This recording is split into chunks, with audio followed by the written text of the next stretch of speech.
তৈরি করার ট্রাইব্যুনালে এখন তার নামে ফাঁসির রায় হয়ে গেল। আমার আফসোস লাগলো ওই জায়গায় সেদিন ছিল তার বিবাহ বার্ষিকী, আল্লাহর বান্দির বিবাহ বার্ষিকী ছিল, আর সেই দিনই তার বিরুদ্ধে ফাঁসির রায় হলো। দেশে আগুন লাগাইয়া জনতারে জ্বালাইয়া, দেশে আগুন লাগাইয়া জনতারে জ্বালাইয়া, পালাইয়া সাইরা গেলে ঢাকা, গণভবনটা এখন ফাঁকা বুবুরে, গণভবনটা এখন ফাঁকা। দেশে আগুন লাগাইয়া আলেমদের জ্বালাইয়া, দেশে আগুন লাগাইয়া আলেমদের জ্বালাইয়া, পালাইয়া সাইরা গেলে ঢাকা, গণভবনটা এখন ফাঁকা বুবুরে, গণভবনটা এখন ফাঁকা। পৃথিবীর জমিনে যারাই ক্ষমতার চেয়ারে বসুক না কেন, আল্লাহ তাআলা কিছুটা নির্দিষ্ট সময়ের জন্য, কাউকে 5 বছর, কাউকে 10 বছর, কাউকে 20 বছর ক্ষমতার চেয়ারটা ভাড়া দেয়। এরা কেউ ক্ষমতার মালিক নয়, ক্ষমতার মালিক আল্লাহ।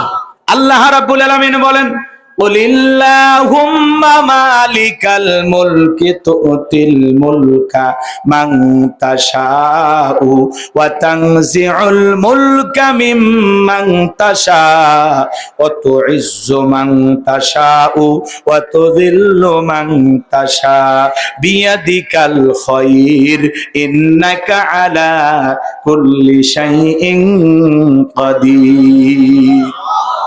সূরা আলে ইমরানের 26 নম্বর আয়াত, আল্লাহ রাব্বুল আলামিন জানিয়ে দিলেন রাজত্ব দেওয়ার মালিক আমি আল্লাহ, ক্ষমতার চেয়ারে বসানোর মালিক কে? ক্ষমতার চেয়ারে বসাইলে লোকটাকে সম্মান দেওয়া হলো এমনটা নয়, ক্ষমতার সম্মান দুইটা ভিন্ন জিনিস। এই পৃথিবীর জমিনে অনেক শাসককে আল্লাহ তাআলা ক্ষমতার চেয়ারে বসাইয়াও জুতার বাড়ি খাইয়া ক্ষমতার চেয়ার থেকে নামাইছে। কথা বলেন না কেন? নমরুদ বেয়াদবি করেছিল, আল্লাহ তাআলা জুতার বাড়ি খাওয়ায়া ক্ষমতার চেয়ার থেকে নামাইছে। শ্রীলঙ্কার প্রেসিডেন্ট বেয়াদবি করেছিল, মানুষের প্রতি জুলুম করেছিল, অত্যাচার করেছিল, মানুষের অধিকার কেড়ে নিয়েছিল। জনগণ নেতাকে বাগে পাইয়া নেতার শরীর থেকে কাপড় খুলে ক্ষমতার চেয়ার থেকে নামাইছে। ভাগ্যিস ভালো সেদিন হাফ প্যান্ট পরা ছিল, না হলে পুরো জাতির সামনে ল্যাংটা ইতিহাস হয়ে যেত। এ কথা বলেন না কেন? কয়েকদিন আগে দেখলেন নেপালের প্রধানমন্ত্রী পালিয়ে গেল, এমনকি আমাদের দেশের যিনি ছিল তিনিও পালিয়ে গেছে। কথা কোন ঠিক কেডা? তার তৈরি করার ট্রাইব্যুনালে এখন তার নামে ফাঁসির রায় হয়ে গেল। আমার আফসোস লাগলো ওই জায়গায় সেদিন ছিল তার বিবাহ বার্ষিকী, আল্লাহর বান্দির বিবাহ বার্ষিকী ছিল, আর সেই দিনই তার বিরুদ্ধে ফাঁসির রায় হলো। যেই ট্রাইব্যুনাল নিজের হাতে গঠন করেছিলেন এদেশের একটি দলকে ধ্বংস করে দেওয়ার জন্য, একটি দলের সর্বোচ্চ নেতা কর্মী যারা ছিল তাদেরকে ফাঁসির মঞ্চে ঝুলিয়েছিলেন। আন্তর্জাতিক অপরাধ ট্রাইব্যুনাল গঠন করে কোরআনের পাখি আল্লামা সাইদি হুজুরকে যে আদালতে মৃত্যুদণ্ড রায় দেওয়া হয়েছে, আল্লামা সাইদি হুজুর বলেছিলেন, আল্লাহ যারা আমার এত বড় ক্ষতি করলো, আজকের এই সিরাত মাহফিল থেকে বলি পুরো জাতির সামনে তাদেরকে তুমি ল্যাংটা করে দিও। আল্লামা সাইদি হুজুরের ভবিষ্যৎবাণী আজকে মেলে নাই। কথা বলেন। বিএনপির সালাউদ্দিন সাকা চৌধুরী, যাকে ফাঁসির দড়িতে ওরা ঝুলিয়ে মারলো, তিনিও বলেছিলেন ট্রাইব্যুনালটা না যেন বন্ধ না হয়, এটা যেন চালু থাকে। এই ট্রাইব্যুনালে একদিন হাসিনারও বিচার হবে। কি বলেন? মিলে গেছে না কথা কম? কিন্তু এখন উনি ভারত থেকে বলতেছে এগুলো আমি মানি না, সব ইউনূসের গ্যাং। এটা নাকি পূর্বে পরিকল্পনা করা ছিল। যাদের বিরুদ্ধে ফাঁসি রায় দেওয়া হলো স্বরাষ্ট্রমন্ত্রী সাবেক আসাদুজ্জামান খান কামাল, উনিও বলতেছে এগুলো অনেক আগে, এগুলো অবৈধ ট্রাইব্যুনাল, মানি না।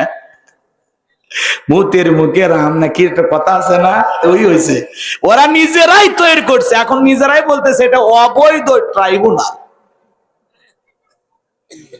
একটা জাতি কিভাবে ধ্বংস হয়, একটা ক্ষমতার কিভাবে পতন হয়, কথা বলেন। একটা দাম্ভিক, বদমেজাজি, উগ্র মেজাজি, ক্ষমতা লোভী, তাদের কিভাবে আল্লাহ আকাশ থেকে নিচে ফেলে দেখেছেন? আমরা এগুলো ভাবছিলাম কখনো? বলেন। আমরা চাইছিলাম ম্যাডাম পদত্যাগ করেন, আল্লাহ বলে কিসের পদত্যাগ? ওরা যে অন্যায় অপরাধ করেছে শুধু পদত্যাগ না, আমি আল্লাহ ওদেরকে দেশ ত্যাগ করতে বাধ্য করব। আমরা চাইলাম পদত্যাগ, আল্লাহ করালেও দেশ ত্যাগ। কথা বলেন না কেন? ইন্না বাতশা রাব্বিকা লাশাদীদ, আল্লাহর পাকড়াও বড় কঠিন বাজান। আল্লাহ ধরে না, যখন ধরে বাপ ডাকার টাইম দেয় না। কথা কোন ডেকে না, আল্লাহ একটু দেরিতে ধরে। কত আলেম ওলামা দোয়া করছিল, কোনো কাজে আসেনি।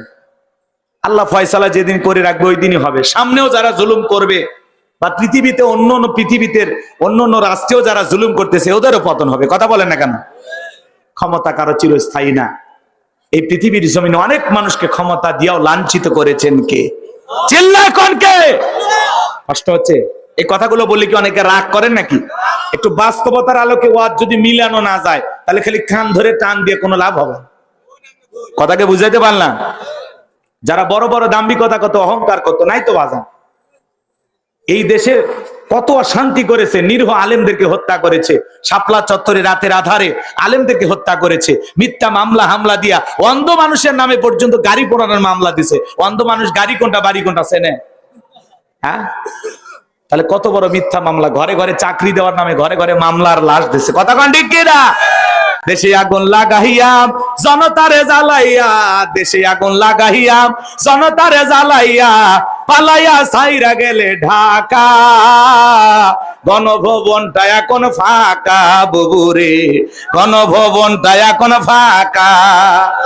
দেশে আগুন লাগাইয়া আলেমদের জ্বালাইয়া, দেশে আগুন লাগাইয়া আলেমদের জ্বালাইয়া, পালাইয়া সাইরা গেলে ঢাকা, গণভবনটা এখন ফাঁকা বুবুরে, গণভবনটা এখন ফাঁকা। আসেন, এই দেশ আপনার বাবার, আপনার স্বামী, আপনি চলে আসেন। কোন দিক দিয়ে যে দিক দিয়ে মন চায় আসেন, বলে দেশের কাছে আছি চট করে ঢুকবেন। আপনার যে দিক দিয়ে মন চায় আপনি আসেন, এই বিচার আপনি মানেন না। আদালতের সামনে দাঁড়ায় বলেন এ অবৈধ সরকারকে মানি না, বিচার মানি না, বাপের বেটি হয়ে থাকলে আসেন। কথা বলেন না কেন? মনে রাখবেন ভাই, যারা পালিয়ে যায় এরা কখনো আর আসে না। কথা বলে। আর যে মা সন্তানকে ফেলে পালায়া যায় সেই মায়ের দরদ থেকে আর কোনো লাভ নাই। কথা বলেন না কেন?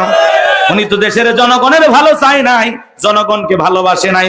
ভালোবাসলে কখনো পালিয়ে যেতে পারতেন না। কথা বলেন ঠিক কিনা?